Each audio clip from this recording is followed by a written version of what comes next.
Live from New Delhi, you're watching DD India Live, India's voice to the world. I am Ramesh Ramachandran. Coming up in the next 30 minutes. India deploys more warships to counter attacks in the Arabian Sea. The MV Chem Pluto reaches Mumbai. Indian Navy says debris points to a drone attack. India's External Affairs Minister S. Jaishankar to hold talks with his Russian counterpart Sergei Lavrov in Moscow. And Russia's defense minister says his forces have stopped Ukraine's counter-offensive and are now pushing forward on all fronts.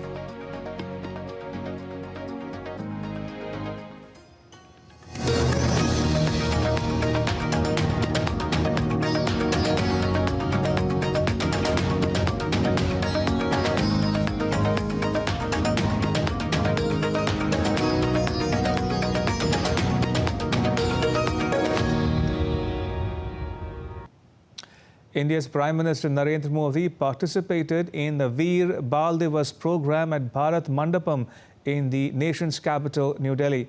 On the occasion, PM Modi flagged off a march past by youths. The Veer Bal Divas marks the martyrdom of Sri Guru Gobind Singh's sons, Sahibzadas Baba Zorawar Singh and Baba Fateh Singh. Prime Minister Modi last year had announced that 26th of December will be observed as Veer Bal Divas.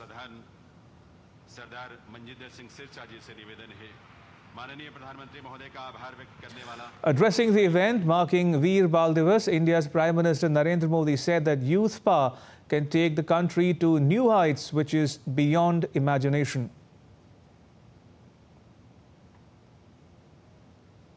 आने वाले 25 साल हमारी युवा शक्ति के लिए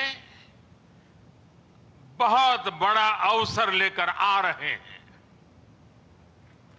भारत का युवा किसी भी क्षेत्र में, किसी भी समाज में पैदा हुआ हो, उसके सपने असीम है। इन सपनों को पूरा करने के लिए सरकार के पास स्पष्ट रोड मैप है, स्पष्ट विजन है,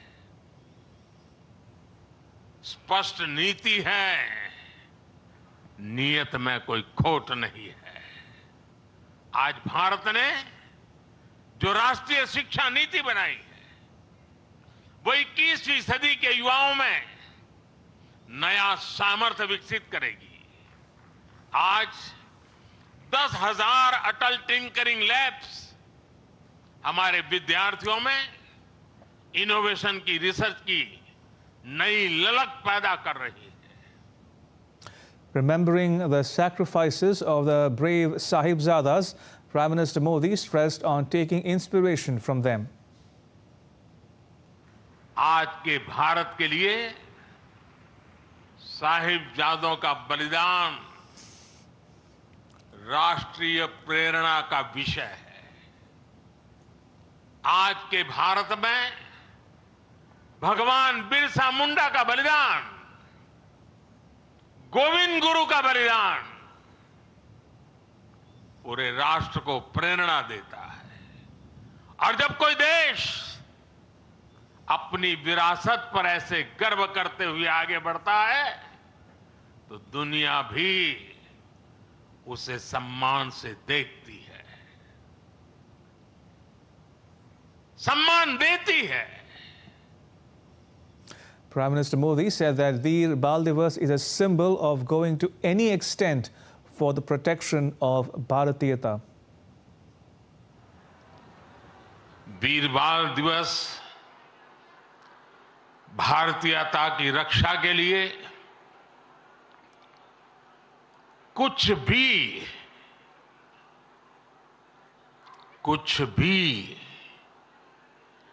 कर गुजरने के संकल्प का प्रतीक है। ये दिन हमें याद दिलाता है कि शौर्य की पराकाष्ठा के समय कम आयु मायने नहीं रखती। ये उस महान विरासत का पर्व है जहां गुरु कहते थे, सूरा सो पहचानिए, सूरा सो पहचानिए, जो लड़ाई दिन के हेत, पुरजा पुरजा कट मरे, कभू ना छाड़े खेत. Right, moving on, a Ukrainian attack on the Crimean port of Theodosia damaged a large Russian landing ship, killing one person and injuring two others. Moscow confirmed the number of casualties and damage on Tuesday after Kyiv said it had destroyed an important Russian warship. A spokesperson of the Ukrainian Air Force said that the operation was planned by the armed forces and other security forces.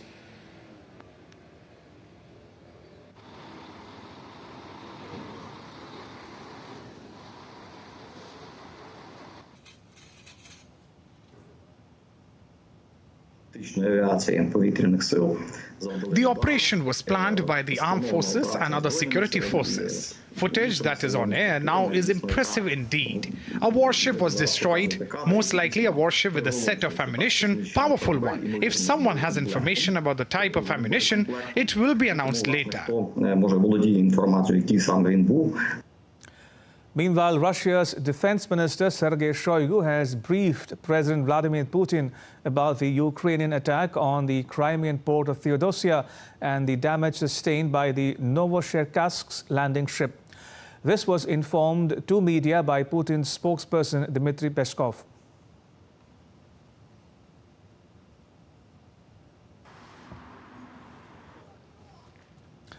China has criticized U.S. sanctions on Russia's liquefied natural gas project, the Arctic LNG-2, on Tuesday. China's foreign ministry said its involvement in Russia's Arctic LNG-2 liquefied natural gas project should not be the target of third-party intervention or restriction. The comments were made in response to the U.S. imposing sanctions on the Arctic LNG-2 in November as part of a package of sweeping new measures against Moscow over its war with Ukraine. China and Russia carry out normal economic and trade cooperation on the basis of mutual respect, equality and mutual benefit. It should not be interfered with or restricted by any third party. Facts have proven that sanctions and pressure cannot solve the problem. On the contrary, they will cause spillover effects. China has always opposed unilateral sanctions and long-arm jurisdiction without the basis of international law and the authorization of the United Nations Security Council. China and Russia will continue to carry out normal economic and trade cooperation in the spirit of mutual respect, equality and mutual benefit. Shifting focus to West Asia now, there seems to be no end to the Israel-Hamas conflict, which began following the 7th October attacks by Hamas. Israel's Prime Minister Benjamin Netanyahu says he wants to free the remaining hostages being held by Hamas by applying more military pressure. Prime Minister Benjamin Netanyahu has vowed to continue fighting against terror group Hamas until the end. Accompanied by Deputy Chief of Staff Major General Amir Baram, Netanyahu spoke with soldiers and commanders in northern Gaza on Monday, during which he said the war was far from over and dismissed what he cast as media speculation his government might call a halt to the fighting. Whoever talks about stopping, there is no such thing. We are not stopping. The war will continue until the end. October 7th is not over. It is not over. We have to make sure that it never happens again. This requires what each and every one of you is asking for, just to continue until the end. Until the end. And I'm just proud of your determination. It's not easy. On the other hand, it is easy. Simply to continue to the end. I salute you like this. Israel's Minister of Defense Yoav Gallant held a situation assessment in the IDF's Northern Command. Gallant expressed his appreciation to the head of the Northern Command and senior officers for their actions. He also emphasized that these will continue until the residents of northern Israel return to their homes. However, Israel, he said, will do what is necessary so that thousands of Israelis evacuated from near the border with Lebanon will be able to return home. Meanwhile, the families of Hamas hostages gathered in Tel Aviv in the hope of pleading authorities for help for their loved ones. We want to hear what's the plan. What's the plan now? When Hamas says no to the deal, we want to know what's next. Because they don't have any time over there in the tunnels and their life are in danger. And we hope that they will make a deal as soon as possible because we need to save them. Meanwhile, 218 trucks loaded with humanitarian aid for the people of Gaza were inspected and transferred to the Gaza Strip on Monday. 76 of the trucks were inspected and transferred to Gaza via the recently opened Kerem Shalom crossing, which is located in the corner where the Egyptian, Israeli and Gazan borders meet. Bureau Report, DD India. An Israeli airstrike outside Syria's capital Damascus on Monday killed a senior advisor of Iran's Revolutionary Guards. The advisor, identified as one Syed Razi Mousavi, was responsible for coordinating the military alliance between Syria and Iran. Iran's state television interrupted its regular news broadcast to announce that Mousavi had been killed, describing him as one of the Guards' oldest advisors in Syria.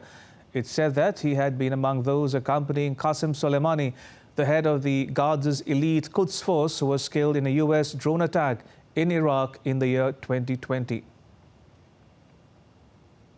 Shifting focus to Europe now, in Serbia, thousands continue to protest over an election earlier this month, which international monitors said was unfair. 38 people have been held by the Serbian police, but more are likely to be arrested as the law and order worsens. The Kremlin has made its political debut in Serbia. It claimed that groups with foreign support are inciting the protests. DD India's Mihir Mercury reports. Serbia is witnessing a major political uproar against reported widespread irregularities during a recent general ballot. Monday also saw several thousand people gather in front of the Central Election Commission building in Belgrade. Monday witnessed Serbian students banging pots and chanting quote-unquote disclosed ballot lists outside Serbian ministries, demanding an inspection of voters' list of parliamentary and local elections held a week ago that international observers said were unfair.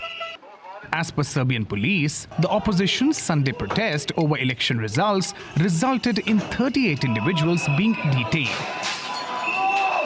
Now, in order to preserve stability and tranquility, the police anticipate further arrests. The protesters assume that those being held by the police were being held at the main police station, so they marched there on Monday. We are here tonight and we are peaceful, and we will stay peaceful, but that is not going to last forever. There is a wall behind us we were pushed against, while police cordons are in front of us.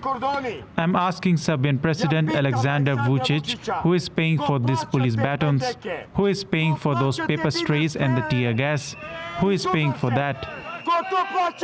Since the December 17 elections, when Vučić's party declared victory in both the parliamentary and Belgrade municipal ballot elections, opposition group Serbia Against Violence has been staging rallies, claiming election fraud, especially in the capital city of Belgrade. Meanwhile, Serbia's ally Russia said foreign-backed forces were trying to foment trouble. Besides, there are obvious processes and attempts of third-party forces, including foreign-backed forces, to provoke unrest in Belgrade. That is what we see. We have no doubt authorities of Republic will provide legitimacy in the country. The protests on Sunday were also characterized by President Vučić as an effort to topple the administration with outside assistance. As a candidate for the European Union, Serbia has resisted calls from the West to impose sanctions on Russia because Moscow has long been one of the Serbia's closest allies. Mihir Mercury, DD India. Russia's foreign ministry has said that its foreign minister Sergei Lavrov will hold talks with his Indian counterpart Subramaniam Jaishankar in Moscow on Wednesday. It's said in a statement that the ministers plan to discuss bilateral ties as well as the conflicts in Ukraine and Gaza, as well as issues related to groups such as BRICS. India's foreign minister landed in Russia on Monday on a 5-day visit to that country, during which he is expected to meet the country's top economic and foreign policy officials. Still to come on DD India Live. India commissions its latest indigenously built stealth-guided missile destroyer, the INS Infal. And South Africa on top as India loses the plot in the first test match underway at Centurion.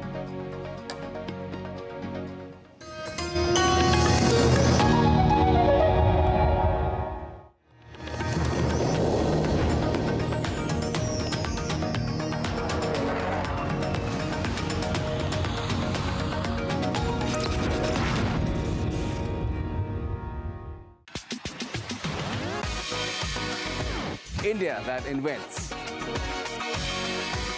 India that innovates.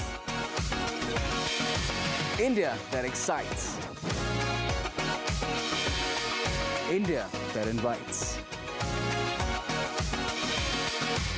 Land of possibility. Teeming with opportunities. Watch India Ideas each Thursday, 8 p.m. only on DD India.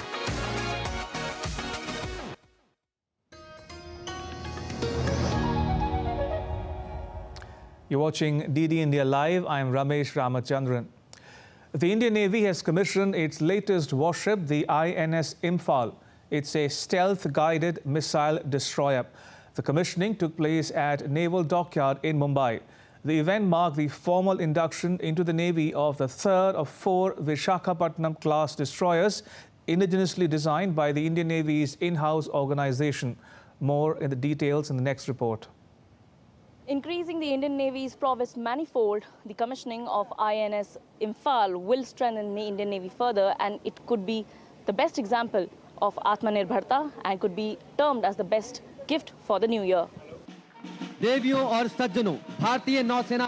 Indian Navy has commissioned its latest stealth-guided missile destroyer INS Infal at Naval Dockyard in Mumbai. The event was attended by India's Defence Minister Rajnath Singh. The event marks the formal induction into the Navy of the third of 4 Visakhapatnam-class destroyers, indigenously designed by the Indian Navy's in-house organization, Warship Design Bureau, and constructed by Mazagon Dock Limited, Mumbai. Indian Defence Minister said that induction of INS Infal into Indian Navy shows India's self-reliance in defence sector. INS Infal का भारतीय नौसेना में शामिल होना रक्षा क्षेत्र में भारत की आत्मनिर्भरता का यह जीता जागता प्रमाण है। यह राष्ट्रीय सुरक्षा के प्रति MDL एवं नेवी की कमिटमेंट और इसके निर्माण में शामिल सभी स्टेक होल्डर्स की कठिन मेहनत, लगन और समर्पण को भी दर्शाता है। INS Infal की कमीशनिंग भारत की नौसैनिक शक्ति को और मजबूती प्रदान करेगा, ऐसा मेरा पक्का विश्वास है। The Indian Defence Minister also warned those behind the recent drone attacks on MV Chem Pluto in Arabian Sea and drone attack on vessel MV Sai Baba in Red Sea. Bharat की बढ़ती आर्थिक और सामरिक ताकत ने कुछ ताकतों को ईर्ष्या और द्वेष से भर दिया है। अरब सागर में हाल में हुए MV Chem Pluto पर ड्रोन हमले और कुछ पहले लाल सागर में MV साई बाबा पर हुए हमले को भारत सरकार ने बहुत ही गंभीरतापूर्वक लिया है। भारतीय नौसेना ने समुद्र की निगरानी बढ़ा दी है। जिन्होंने भी इस हमले को अंजाम दिया है, उन्हें हम सागर तल से भी ढूंढ निकालेंगे और उनके खिलाफ कठोर कार्रवाई की जाएगी। मैं यह आपको आश्वस्त करना चाहता हूं। While addressing the gathering, Chief of the Naval Staff of the Indian Navy, Admiral Radhakrishnan Hari Kumar, asserted that Navy is ready to take on sea pirates in Arabian Sea. INS Infal will not only tackle physical threats that emanate at or from the seas, but more importantly, through a demonstrated strength of an integrated Bharat, she will deter nefarious designs trying to subvert our national unity. We have 4 destroyers of 15 Alpha and Bravo class deployed to counter piracy and drone attacks on merchant shipping. Also, we have air surveillance by Sea Guardians, P-8Is, Dorniers, helicopters, and Indian Coast Guard units, all deployed jointly to counter these threats. Made in India destroyer has a 75% high indigenous content, including a medium-range surface-to-surface missile, the BrahMos missile, torpedo tube launchers, and a 76 mm super rapid gun mount. The weapon systems are developed by Indian firms. INS Infal will have the distinction of being the largest warship to be named after the city in northeast. It is also demonstrating the Indian Navy's thrust on combat effectiveness and the confidence in indigenous cutting-edge weapons and platform. With camera person Shishir Dikshit, this is Shama Mishra for DD India, Mumbai.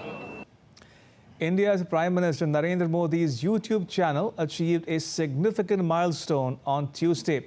Prime Minister Modi's YouTube channel has reached 20 million subscriptions, making it the most subscribed channel among top global leaders. Prime Minister Modi is significantly outpacing his global and Indian counterparts alike. Prime Minister Modi is the only world leader to have achieved this distinction of having 2 crore subscribers on his personal YouTube channel and leads other global and Indian contemporaries by a long distance. With 4.5 billion video views, Narendra Modi's channel leads the pack in terms of subscribers, video views, and quality of videos being posted by political leaders on YouTube. A Hindu temple in Kundamangalam in India's southern state Kerala's Kozhikode has been selected for UNESCO's Asia Pacific Award for Cultural Heritage Conservation. Our next report tells you all about the Karnikara Mandapam of Kundamangalam, Bhagavati Temple in Kozhikode and its renovation. Take a look. The Karnikara Mandapam of Kundamangalam Bhagavati Temple in southern Indian state of Kerala is an architectural marvel fashioned after a lotus. In its original state, the pavilion was made entirely with 16 wooden pillars made of teak. A member of the temple's management committee, Dr. Abida Puttasuri, talks more about the temple and its renovation work. Kozhikode Karunur Kundamangalam Sri Bhagavati Kshetram, about 1,000 years old temple. Recently we got a UNESCO award 2023. This award is mainly for the conservation of the tradition and also the sustainable development. Here the award is for our revival of the Karnikara Mandapam. Normally the Karnikara Mandapam is made with 4 pillars, but here it is very rare. It is made with 16 pillars with a wood called Venga, and here we completed this work within 2.5 months. The 1,000-year-old temple has been renovated according to Tachu Sastra's judgment without losing its legacy. With an immense support from the Archival and Research Project, an organization working for the preservation of the architectural heritage of Kerala, the project attained completion. Kirat Chawla for DD India. All right, now take a look at some more stories making news around the world. Russia's opposition politician Alexei Navalny, who was jailed, took to X to share about his arrival in an Arctic prison on Tuesday. His whereabouts come after a disappearance for more than 2 weeks. Navalny, who has been serving sentences for 11.5 years on charges of fraud and other charges, also shared that he met his lawyer. A Bavarian town in Germany was flooded on Christmas Day because of heavy rainfall, causing the river Naab to burst its banks. Emergency services secured boats, property and pumping water out of cellars. The river's water level rose above 3 meters and is expected to exceed 4 meters in the evening before receding. London's top architects are constructing a futurist gingerbread city at the annual 2023 Gingerbread City competition. More than 50 architects, designers and engineers will use cooking ingredients to create a tiny city focusing on water and its use. The event, which runs from 2nd December to 7th January. In the U.S., Nebraska residents experienced a white Christmas after a winter storm brought freezing rain and snow, causing blizzard conditions from central South Dakota into the state. The National Weather Service expects wind gusts of 35 miles per hour and additional snowfall of up to an inch, warning residents that snow could reduce visibility and cause road whiteouts.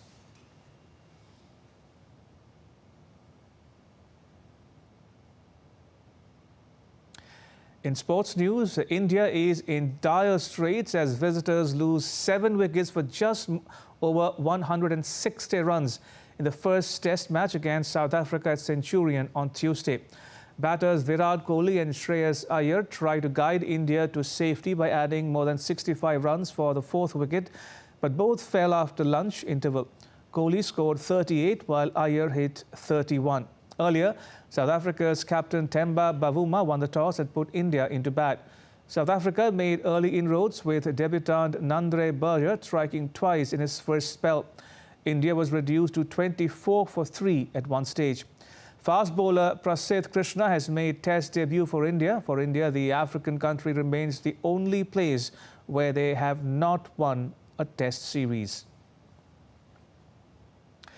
To football now, Manchester United and visiting Aston Villa both will be looking to rebound from weekend setbacks when they meet on Boxing Day at Old Trafford. United lost 0-2 to West Ham United in a game in which they had the majority of the possession. Eliminated from this year's UEFA Champions League in the group stage, the Red Devils' chances of returning next year are quickly fading. Villa could have entered Christmas leading the league table if they had managed to take care of lowly Sheffield United. Instead, Villa was kept in check for the first 75 minutes, then actually went behind before Nicolo Zaniolo rescued the villains by heading home Douglas Luiz's lovely cross in the 7th minute of second-half stoppage time. They drew 1-1 with Sheffield United. And with that, it's a wrap on this edition of DD India Live. You can let us know your thoughts on the news of the day. You can connect with us on Facebook, X and Instagram. You can also check out our website, ddindia.co.in. We'll be back with more news as it breaks here on DD India. I'm Ramesh Ramachandran. From all of us here in New Delhi, thanks for watching DD India Live.